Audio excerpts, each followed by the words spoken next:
Assalamualaikum warahmatullahi wabarakatuh. Perkenalkan, nama saya Sita Desmiati dengan NIM 2017-53076. Di sini saya akan memaparkan mengenai web e-bisnis. Oke, langsung saja ke studi kasus, yaitu studi kasus mengenai situs web OBO. Perusahaan menjual perlengkapan olahraga mengandalkan inovasi dan teknologi produksi yang mutakhir. Penjualannya yaitu melalui toko-toko olahraga. Lokasinya berada di Selandia Baru, Amerika Serikat, dan Kanada.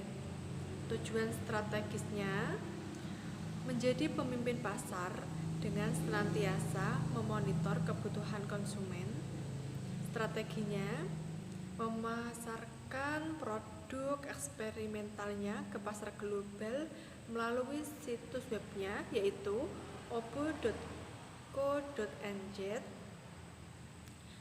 Solusi dari obo.co.nz dirancang untuk yang pertama membangun komunitas, kemudian menjual produk dan pendukung R&D. Komunitas dibangun melalui forum-forum diskusi online, klub fans atlet-atlet yang disponsori, poster-poster online. Pemasaran didukung melalui penumbuhan rasa yakin atau percaya pada calon konsumen akan manfaat produk OBO melalui artikel-artikel, menyarankan konsumen untuk membeli produk dari toko atau agen penjual. R&D didukung melalui survei online, opini atlet tentang produk OBO, kelompok uji coba. OBO berhasil dalam membangun komunitas online. Penjualan online hanya untuk produk-produk khusus yang tidak dijual secara offline, tidak menyaingi agen penyalur. Forum diskusi menciptakan komunitas sekaligus sumber umpan balik tentang produk OBO.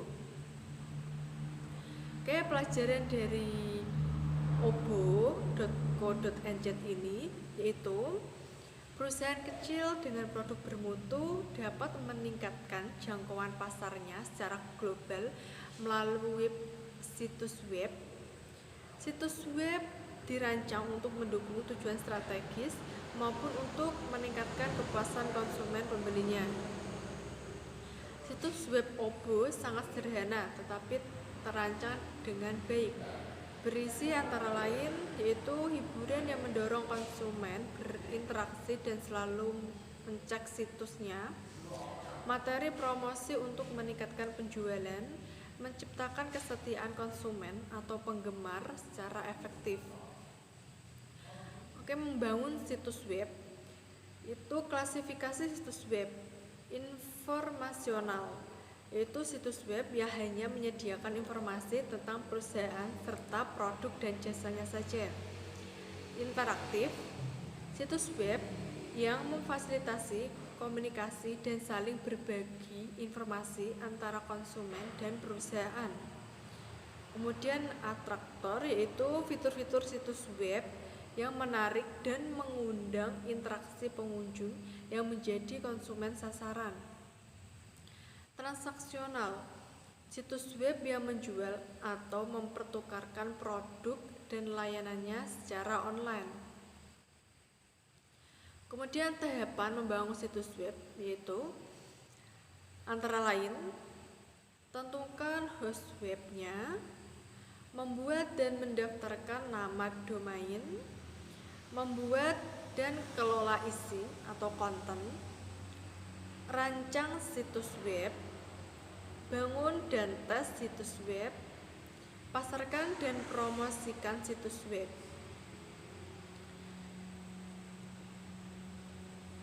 Hosting situs web, alternatif hosting web yaitu layanan StoreBuilder, yaitu layanan hosting yang menyediakan ruang disk dan layanan untuk membantu usaha kecil membangun situs web dengan cepat dan murah. Layanan ISP hosting yaitu layanan hosting yang menyediakan situs web independen untuk UKM. Kemudian layanan web hosting, perusahaan khusus penyedia layanan hosting situs web yang menyediakan berbagai layanan dan fungsi-fungsi hosting untuk perusahaan. Lanjut ke mirror set, yaitu duplikat identik dari suatu situs web tetapi secara fisik berbeda pada server web di negara atau benua lain. Co-location, yaitu server web yang memiliki dan dikelola perusahaan ditempatkan di lokasi perusahaan yang mengelola koneksinya dengan internet. Self-hosting, perusahaan memiliki sendiri perangkat keras, lunak, tenaga staf, dan layanan telekomunikasi yang diperlukan untuk mendirikan dan mengelola situs webnya sendiri. Kemudian memilih layanan web hosting dengan mempertimbangkan beberapa hal, yaitu diantaranya ukuran mutu layanan atau SLA, prosentase ketersediaan atau uptime, jumlah klien saat ini, volume lalu lintas data saat ini, dukungan software atau tools, keamanan, fasilitas layanan analisa lalu lintas data, layanan dukungan teknis, kemudian biaya.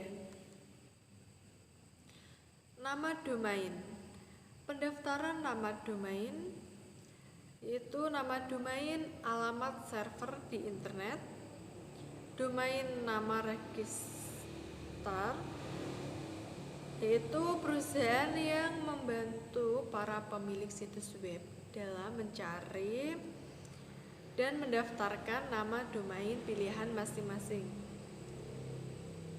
Nama domain selanjutnya yaitu memilih nama domain yang baik.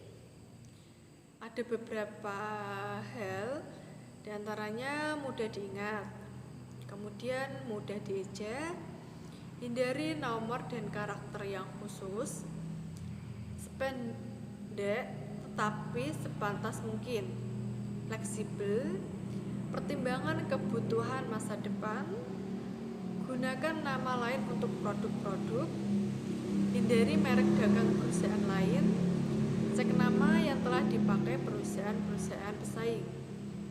Jangan sampai nama produk kita sama dengan produk perusahaan lain.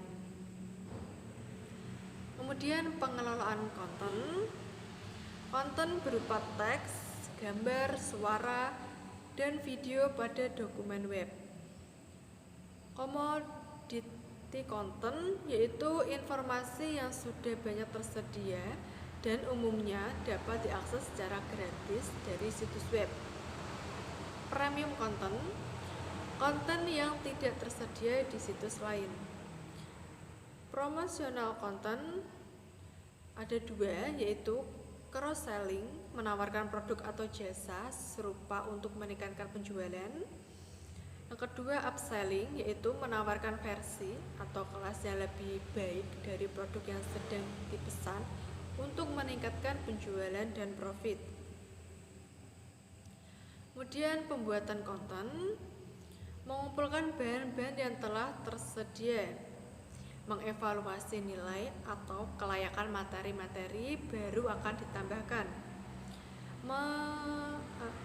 merencanakan bagaimana setiap bagian dari konten dapat mendukung tujuan bisnis situs web dan apakah konsumen pengunjung membutuhkannya atau tidak. Menggunakan materi yang disumbangkan oleh konsumen pengunjung, misalnya melalui review, komentar, dan lain sebagainya. Dan membeli konten, yaitu konten dapat dibeli atau melalui lisensi dari pihak ketiga. Materi yang diperoleh dari sumber-sumber luar harus merupakan konten suplemen, bukan konten utama situs. Jika konten utama dibeli dari pihak lain, maka diubah atau diberi nilai tambah.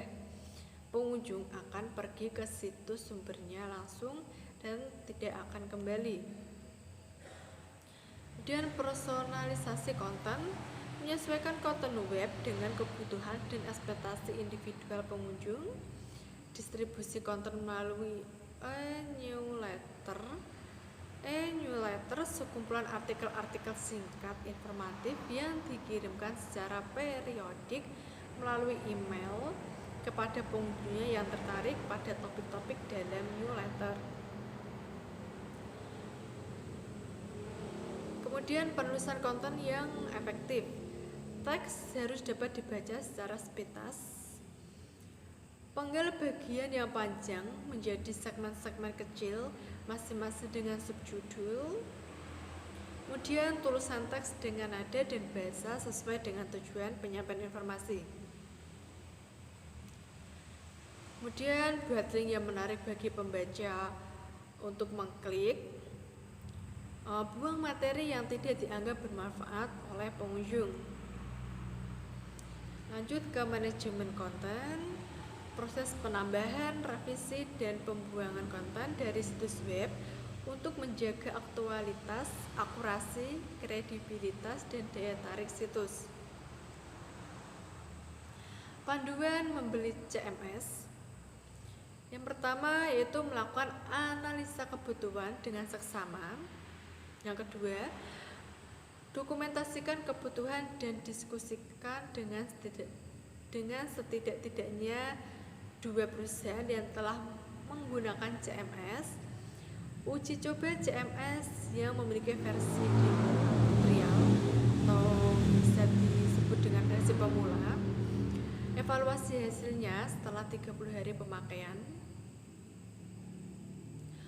Tujuan perancangan situs web adalah untuk menyampaikan konten bermutu bagi pengunjung yang dituju secara elegan. Kriteria rancangan situs web yaitu navigasi, konsistensi, waktu download, penampilan, interaktivitas, keamanan, skalabilitas, kemudian kontrol mutu.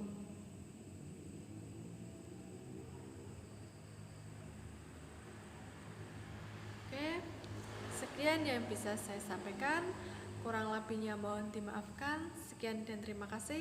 Wassalamualaikum warahmatullahi wabarakatuh.